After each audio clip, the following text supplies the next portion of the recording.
बयकट खालाम इन्डियान आइडलखौ। बे बाथ्राखौ सा सानजा भारतनि गोबां सुबुंफोरा बुंदों। मा जादों इन्डियान आइडला? नोंथांमोना बयबो मिथिबाय। बे मेथाइ रोजाबग्रानि मुङा रितु रिबा। सा सानजा भारत अरुणाचल प्रदेश रायजो सियां जिल्लानि लिफिं गामिनि थागिबि। रितु रिबाया दिनैनि समाव सारा भारतावनो मुंदांखा नाथाय दावखोनो हायाखिसै। रितु रिबाया मुंदांखा टेलिभिजन रियेलिटि श' इन्डियान आइडल सिजन 30 नि मेथाइ खननाय बादायलायनायाव बाहागो लादोंमोन। बेबादिनो खेबसे गावनि सुजुनाय मेथाइ रोजाबजेननायावनो दिनै सारा भारताव मुंदांखा जानो हादों रितु रिबाया। रितु रिबानि मिलौदो मेथाइ रोजाबनाया गोबां सुबुंनि गोसोखौ देरहाहोनो हादों आरो समाजारि बिजोङाव गोबां शेयार खालामजादों। नाथाय दुखुनांथाव फैयै फैयै रितु रिबाया टप 15 आव दावखोनो हायासै। जागायजेननायनिफ्रायनो रितु रिबाया जाजफोरखौ गोबां इमप्रेस खालामनो हादोंमोन। नाथाय टप 15 आव जाजफोरा रितु रिबानि मेथाइ रोजाबनायखौ इमप्रेस जायासै।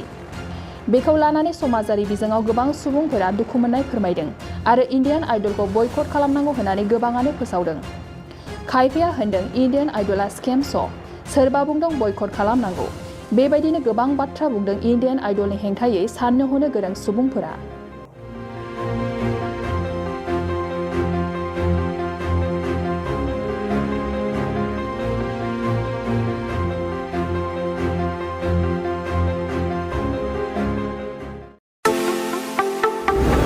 बाजाज कम्पानिनि गुबुन गुबुन रोखोमनि बाइक सालायनो मोजां मोनग्राफोरनि थाखाय मोनसे गोजोनथाव खौरां। ब्रह्म अट'मबाइल्स एबा बाजाज श'रुमआ लाबोदों नोंथांनो दुर्गा फुजानि स्पेशल अफार। ब्रह्म अट'मबाइल्स एबा बाजाज श'रुमआ उदालगुरि जिल्ला रौता सारियालियाव दं। खोब खम बेसेनावनो एबा 9,999 डाउन पेमेन्ट होनानैनो नोंथाङा बाजाज कम्पानिनि गुबुन गुबुन रोखोमनि बाइकफोरखौ लानो हागोन।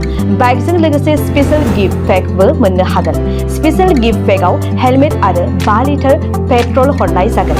बेजों लोगोसे गोजाम बाइक आरो स्कुटिफोरखौ बेयाव सोलाय सोल' खालामनायनि खाबुखौ मोनगोन। गोबांथार फोरमानलाइसि होनांगौनि गोनांथि गैया।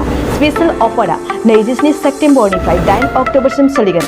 गोबांथार मिथिनो थाखाय 9101541183 93655318885 आरो 9957318292 जानबुं अनजिमायाव जगाजग खालामहरनो हागोन।